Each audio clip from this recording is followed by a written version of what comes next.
Chapter 7 A Day with the Beavers. While the two boys were whispering behind, both the girls suddenly cried, "Oh!" and stopped. "The robin!" cried Lucy. "The robin, it's flown away!" And so it had, right out of sight. "And now what are we to do?" said Edmund, giving Peter a look, which was as much as to say, "What did I tell you?" "Shh! Look!" said Susan. "What?" said Peter. "There's something moving among the trees over there, to the left." They all stared as hard as they could, and no one felt very comfortable. "There it goes again," said Susan presently. "I saw it that time too," said Peter. "It's still there. It's just gone behind that big tree." "What is it?" asked Lucy, trying very hard not to sound nervous. "Whatever it is," said Peter, "it's dodging us. It's something that doesn't want to be seen." "Let's go home," said Susan, and then, though nobody said it out loud, everyone suddenly realised the same fact that Edmund had whispered to Peter at the end of the last chapter. They were lost. "What's it like?" said Lucy. It's a kind of animal," said Susan, and then, look, quick, there it is." They all saw it this time. A whiskered furry face, which had looked out at them from behind a tree. But this time it didn't immediately draw back. Instead, the animal put its paw against its mouth, just as humans put their fingers on their lips when they are signalling to you to be quiet. Then it disappeared again. The children all stood holding their breath. A moment later, the stranger came out from behind the tree, glanced all around as if it were afraid someone were watching, said "hush," made signs to them to join it in the thicker bit of the wood where it was standing, and then once more disappeared. "I know what it is," said Peter. "It's a beaver. I saw the tail." "It wants us to go to it," said Susan, "and it is warning us not to make a noise." "I know," said Peter. "The question is, are we to go to it or not? What do you think, Lou?" "I think it's a nice beaver," said Lucy. "Yes, but how do we know?" said Edmund. "Shan't we have to risk it?" said Susan. "I mean, it's no good just standing here, and I feel I want some dinner." At this moment the beaver again popped its head out from behind the tree and beckoned earnestly to them. "Come on," said Peter. "Let's give it a try." "All keep close together. We ought to be a match for one beaver if it turns out to be an enemy." So the children all got close together and walked up to the tree, and in behind it, and there, sure enough, they found the beaver. But it still drew back, saying to them in a hoarse, throaty whisper, "Further in, come further in, right in here. We're not safe in the open."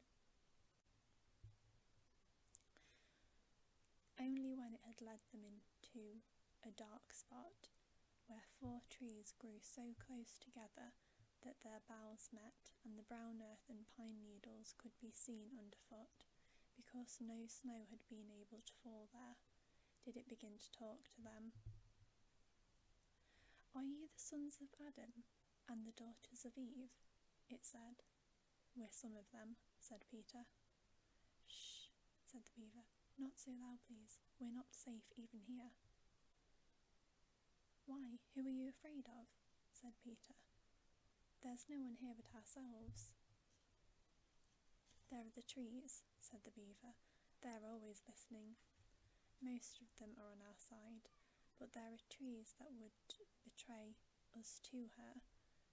You know who I mean." And it nodded its head several times.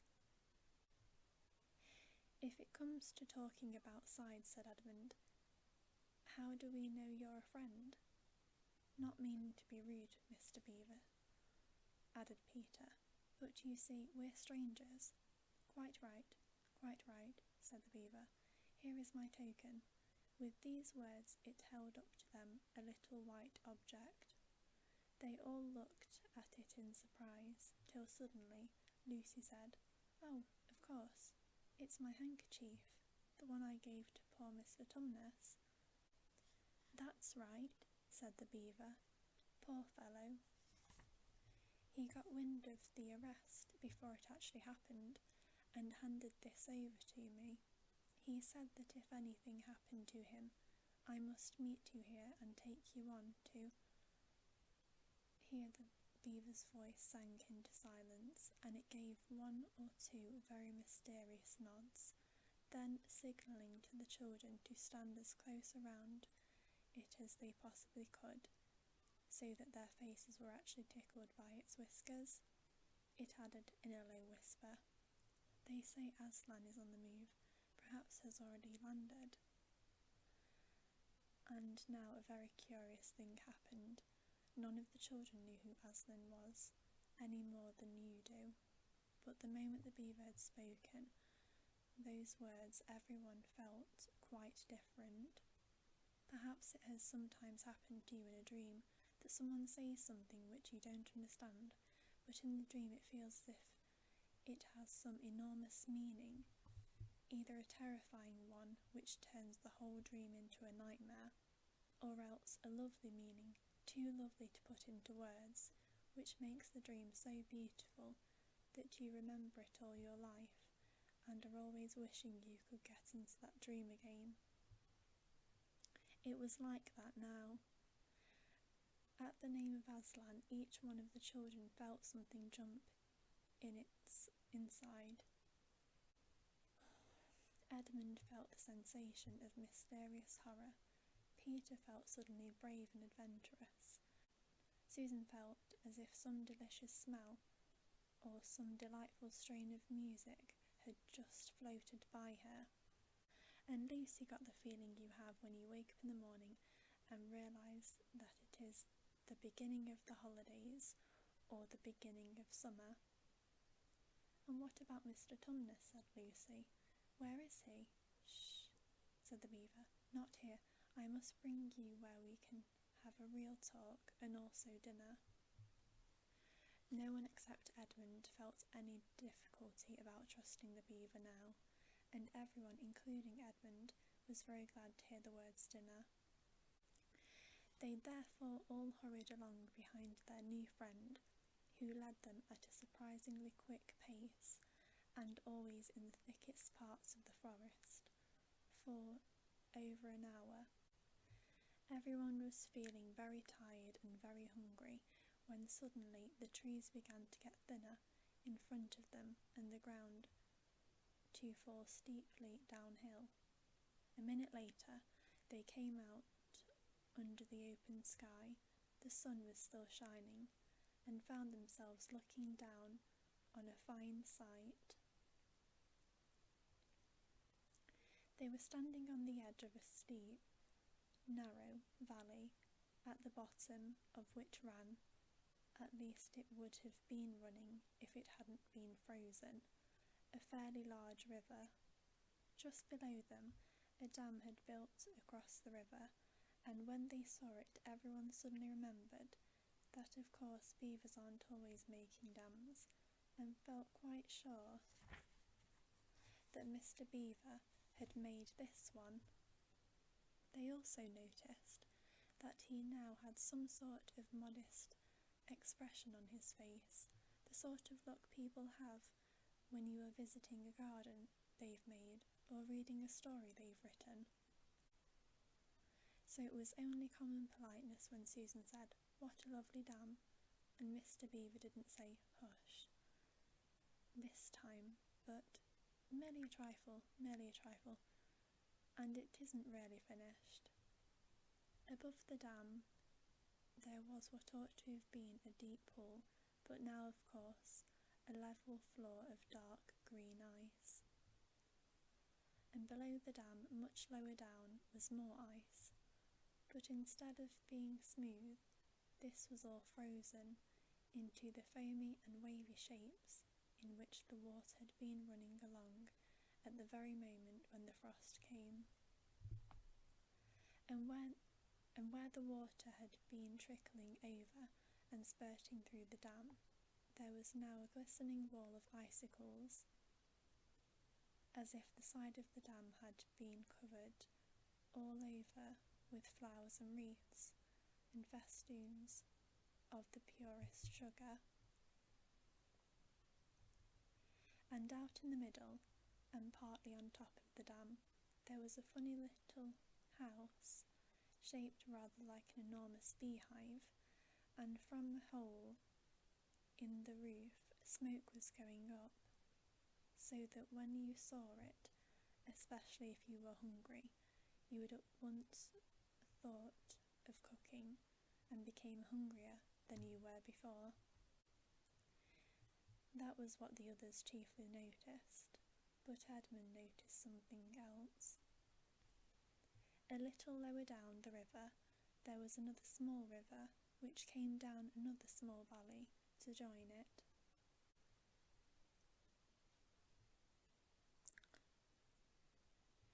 And looking up that valley, Edmund could see two small hills, and he was almost sure that they were the two hills which the White Witch had pointed out to him when he parted from her at the lamp-post the other day.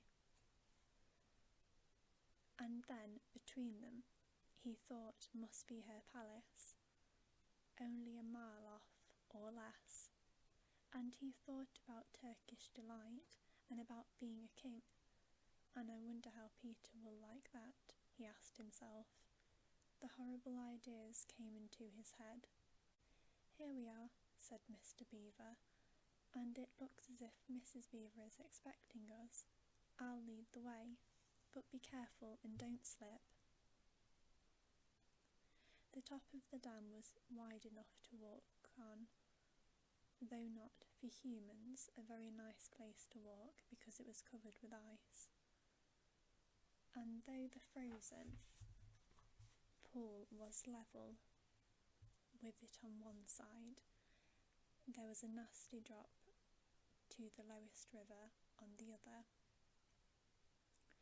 Along this route Mr. Beaver led them in a single file right out into the middle, where they could look a long way up the river and a long way down it. And when they had reached the middle, they were at the door of the house. "Here we are, Mrs. Beaver," said Mr. Beaver. "I found them. Here are the sons and daughters of Adam and Eve." And they all went in. The first thing Lucy noticed as she went in was a burrying sound, and the first thing she saw was a kind-looking old she-beaver, sitting in the corner with a thread in her mouth, working busily at her sewing machine. And it was from it that the sound came. She stopped her work and got up as soon as the children came in. "So you've come at last," she said, holding out both her wrinkled old paws. "At last. To think that I ever should live to see this day. The potatoes are boiling and the kettle singing, and I dare say, Mr. Beaver, you'll get us some fish." "That I will," said Mr. Beaver, and he went out of the house. Peter went with him, and across the ice of the deep pool to to where he had a little hole in the ice which he kept open every day with his hatchet. They took a pail with them. Mr. Beaver sat down quietly at the edge of the hole. He didn't seem to mind that it was becoming chilly. So chilly. Looked hard into it, then suddenly shot in his paw, and before you could say Jack Robinson, had whisked out a beautiful trout. Then he did it all over again until they had a fine catch of fish.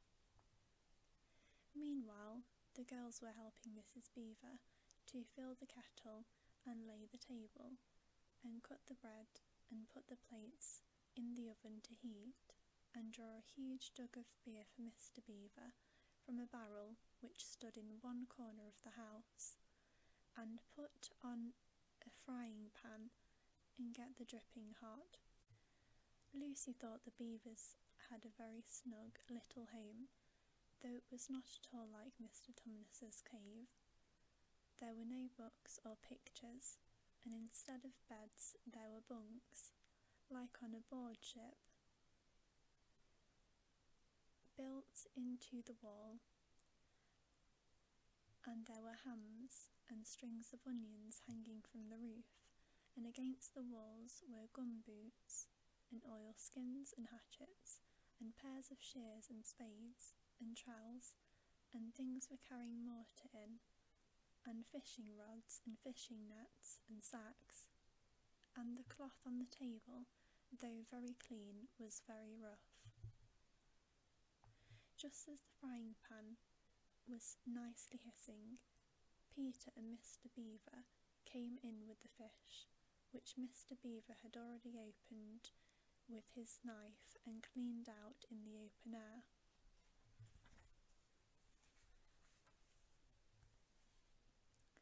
You can think how good the new caught fish smelt while they were frying, and how hungry the children longed for them to be done, and how very much hungrier still they had become before Mr. Beaver said, "Now we're nearly ready."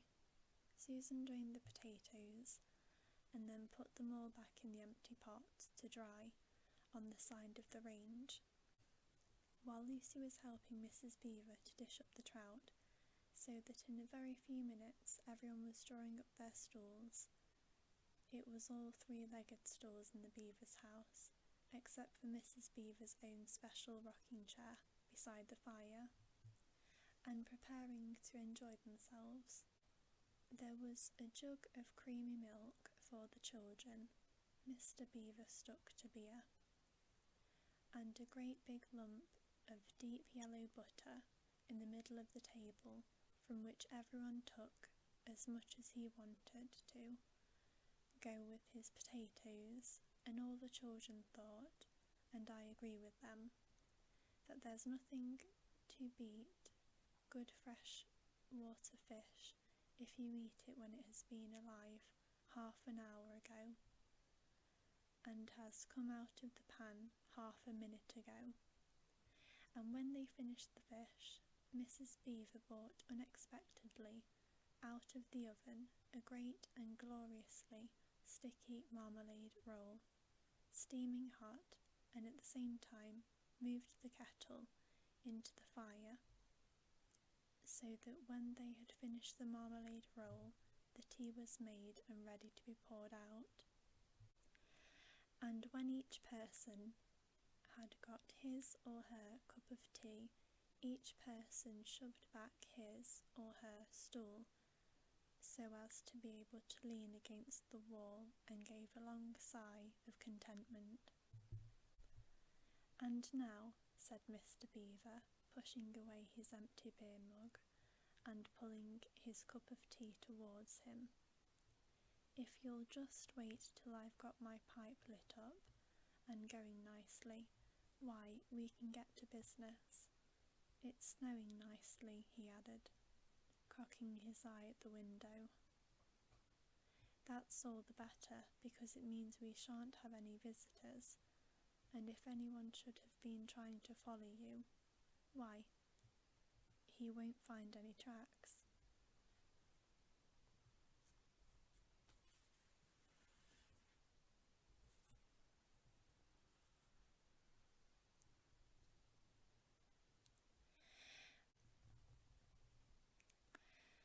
And that's the end of chapter 7. I hope you'll join me